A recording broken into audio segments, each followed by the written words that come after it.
नमस्कार, मैं कमलेश कबीर आपका एक बार फिर स्वागत करता हूं इस नए एपिसोड में। जहां एक तरफ राहुल गांधी वोट चोर गद्दी छोड़ का नारा लगवा रहे हैं, तो वहीं दूसरी तरफ कांग्रेस पार्टी के ही बड़े नेता राहुल गांधी के इस पूरे अभियान की पंक्चर निकालते हुए नजर आ रहे हैं।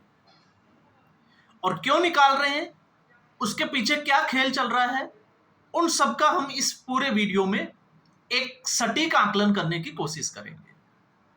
तो राहुल गांधी इस वक्त वोटर अधिकार यात्रा निकाल रहे हैं बिहार में, और उनसे जुड़े हुए हैं रेवंत रेड्डी, आपको पता होगा एमके स्टालिन, प्रियंका वाड्रा, तेजस्वी यादव, ये सब लोग जो है वो इस वक्त इस अभियान का हिस्सा है। तो दूसरी तरफ जहां एक तरफ कर्नाटका के सहकारिता मंत्री के.एन. राजन्ना ने शुरुआत में ही जो है वो राहुल गांधी के जो बड़ा जो धमाका था उसकी हवा निकाली थी, तो उसके बाद अब जो है राहुल गांधी की बड़ी समस्या निकल कर आई है पश्चिमी बंगाल से। और पश्चिमी बंगाल जो है वो इस कड़ी में बड़ा इंपॉर्टेंट हो जाता है। इंपॉर्टेंट इसलिए भी हो जाता है क्योंकि बिहार का पड़ोसी राज्य है, और बिहार के बाद में पूरी संभावना है कि एसआईआर की जो एक्सरसाइज है वो पश्चिमी बंगाल से या पश्चिमी बंगाल में पूरी की जाए। तो इस वक्त जहां एक तरफ प्रधानमंत्री नरेंद्र मोदी ने लाल किले से यह कहकर सबको चौंका दिया कि इस बार जो है वो घुसपैठिया, तो आपने देखा होगा लाल किले से जो है वो पहली बार इस तरीके का स्पीच दिया गया। और ये जो है वो आने वाले समय में एक बड़ा मुद्दा बनने वाला है। तो इस वक्त बिहार में जो यात्रा निकाली जा रही है, आखिर वो यात्रा में अगर आप देखोगे तो 7 लाख से ऊपर, 7 करोड़ के ऊपर, मतलब हम कह सकते हैं कि 8 करोड़ के नजदीक मतदाता है, जिसमें से सिर्फ जो है वो 65 लाख मतदाताओं की लड़ाई चल रही है। और उनमें कौन से हैं जिनमें जो है वो 20 लाख से ऊपर, 22 लाख के आसपास ऐसे जो अब जो है वो मृत हो गए 2003 के बाद में, कुछ जो प्लान कर गए, किसी के जो है वो डबल वोटर आईडी है, तो वो सारी जो है वो प्रक्रिया चल रही है। और 1 सितंबर को फाइनल लिस्ट आने वाली है। लेकिन इससे पहले अधीर रंजन चौधरी, अब जब हम अधीर रंजन चौधरी का नाम लेते हैं तो अधीर रंजन चौधरी कांग्रेस पार्टी के बहुत बड़े कद के नेता, ये हम कह सकते हैं पिछले कुछ दिनों से गायब से नजर आते हैं। गायब क्यों हुए हम उसकी भी जो है वो समीक्षा जरूर करेंगे। तो अधीर रंजन चौधरी, आपको पता होगा, लोकसभा में नेता प्रतिपक्ष की भूमिका में थे। हालांकि कांग्रेस पार्टी के पास वो सीटें नहीं थे, लेकिन फिर भी सदन में अपोजिशन के वो लीडर हुआ करते थे। और अक्सर भाषा विवाद के कारण जो है वो विवादों में बने रहते थे। तो बड़ी बात यह है कि कांग्रेस पार्टी में उनका कैरियर कितना था। तो 1956 में जन्मे अधीर रंजन चौधरी 1980 के बाद, जिस वक्त राजीव गांधी सत्ता में थे, उस वक्त कांग्रेस पार्टी के साथ जुड़े थे। उसके बाद 1996 से लेकर 1999 तक वो विधानसभा सदस्य रहे पश्चिमी बंगाल में।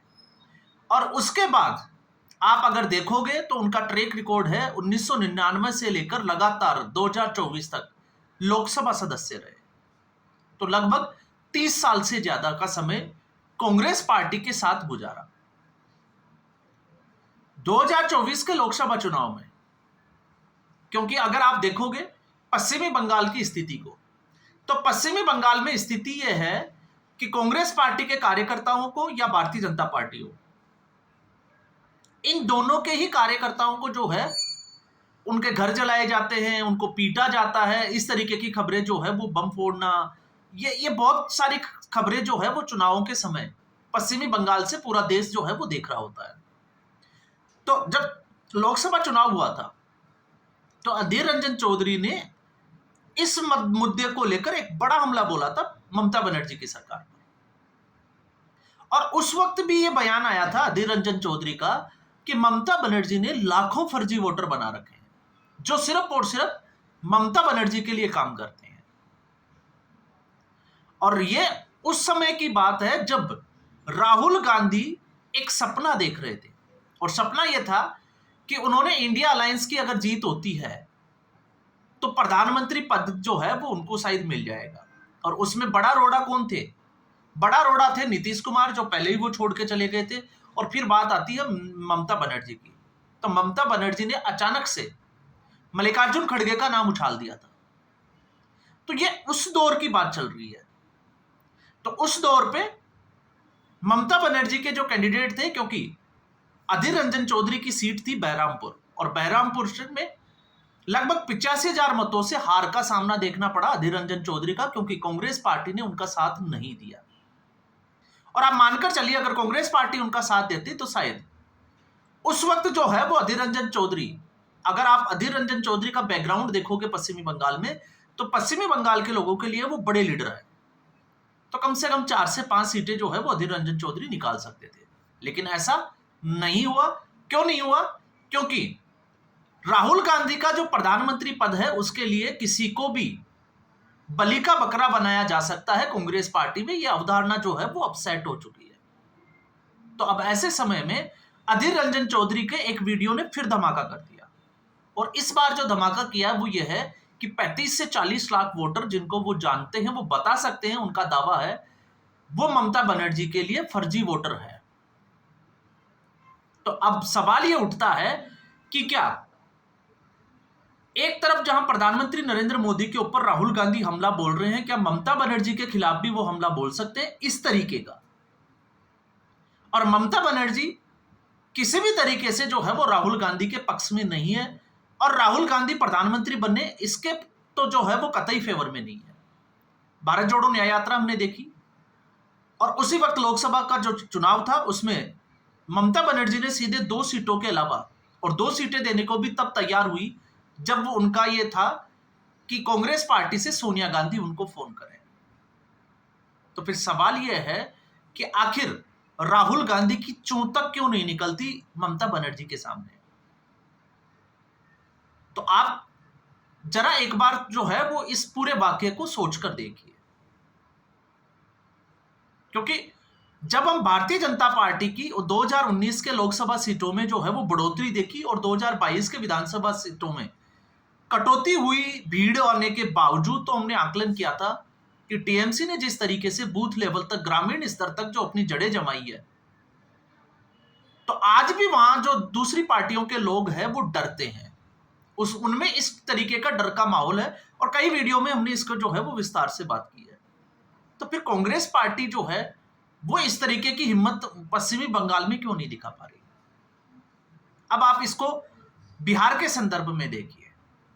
मुझे नहीं पता कि मीडिया ने जो है वो इस खबर को लेकर एक तरीके से चुप्पी क्यों साध ली, क्योंकि जब भी हिंदू मुस्लिम की बात आती है भारतीय जनता पार्टी के ऊपर बड़े आरोप लगाए जाते हैं, लेकिन इस वोट चोरी अभियान में तो सीधा सीधा मुस्लिम तुष्टीकरण दिखाई दे रहा है, और इस पे पूरा मीडिया जो है वो आंखें मूंद करके बैठा है। और क्यों बैठा है, अब इसको अगर विस्तार से समझे तो कर्नाटका के बेंगलुरु सेंट्रल की जो सीट थी, मादेवपुरा सीट, वो मुस्लिम बाहुल्य सीट है। अब आप थोड़ा गौर करिएगा, और उस सीट से जिन मतदाताओं की जो सूची निकाली गई और जिनको फर्जी मतदाता बताया गया, उनमें थे आदित्य सिंह। तो आप सोचकर देखिए, मुस्लिम बाहुल्य सीट पर क्या एक भी मुस्लिम फर्जी वोटर नहीं था? थोड़ी बात जो है वो गले से नीचे नहीं उतरने वाली है। उसके थोड़ा हम आगे बढ़ते हैं। जब आप आदित्य सिंह के चैप्टर को क्लोज करते हैं तो मिंता देवी का जो है वो चैप्टर जो है वो खुल जाता है, जिसकी टी शर्ट पहनी जाती है। मिंता देवी किस धर्म से आती है? हिंदू धर्म से। उसके बाद में रंजू देवी किस धर्म से आती है? हिंदू धर्म से। तो अब तक कांग्रेस पार्टी ने बड़ी ही चालाकी के साथ एक के बाद एक जिन लोगों के नाम लिए वो सिर्फ एक धर्म विशेष के थे। तो आप सोचकर देखिए, कांग्रेस पार्टी जब सत्ता में थी तब वो संसद में घुसपैठ की बात करती थी, बांग्लादेशी रोहिंग्याओं की बात करती थी। अब 2014 के बाद में नरेंद्र मोदी की सरकार आ गई, और अब ऐसी स्थिति में जब बिहार में ये यात्रा चल रही हो और बिहार में जब भी फर्जी वोटर की बात की जा रही है, तो कहीं ना कहीं कांग्रेस पार्टी एक हिंदू धर्म के लोगों को जो है वो आगे रखकर अपना मिशन चला रही है। तो ये उन लोगों के लिए एक मैसेज है, उन समुदाय विशेष लोगों के लिए जो है वो एक संदेश है कि हम आपके साथ खड़े हैं। तो सीधे सीधे तौर पर आपको नजर आएगा कि कांग्रेस पार्टी अभी भी जो हिंदू विरोधी अवधारणा थी या जो सनातन विरोधी जो उनकी विचारधारा है उससे बाहर नहीं निकल पाई है। जबकि मीडिया वर्ग के उन लोगों को, चाहे वो किसी भी तरीके, किसी भी तरफ के हो, क्या उनको ये चीज जो है वो साफ तौर से दिखाई नहीं देती कि अब तक एक भी मुस्लिम जो है वो फर्जी मतदाता नहीं है।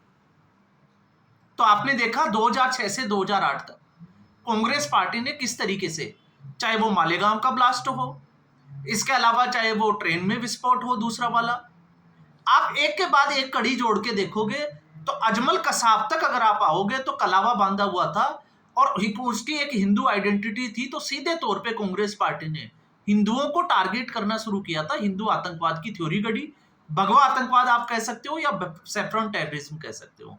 क्यों?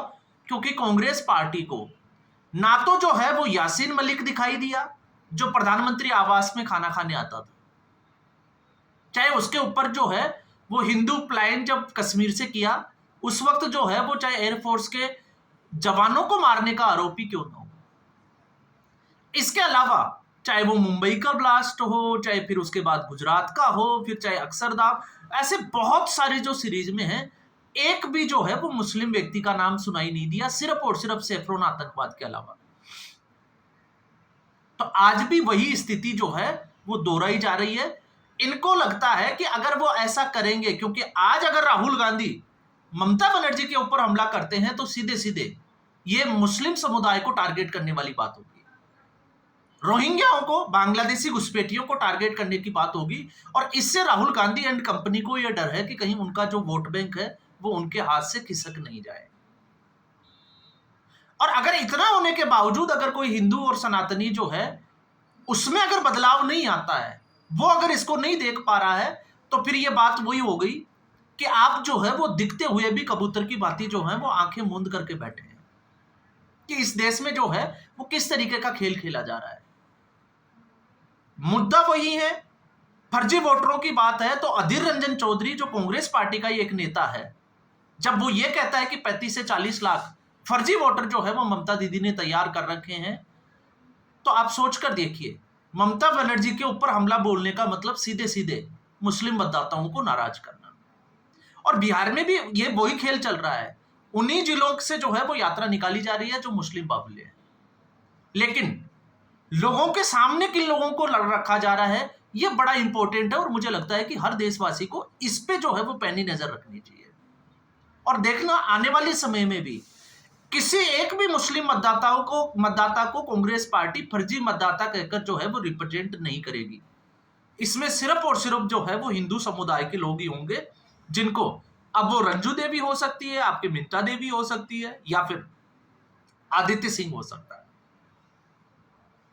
तो अब जब हम ये बात करते हैं अधीर रंजन चौधरी की, तो इसलिए केएन राजन्ना का जो है वो सफाया हो चुका है।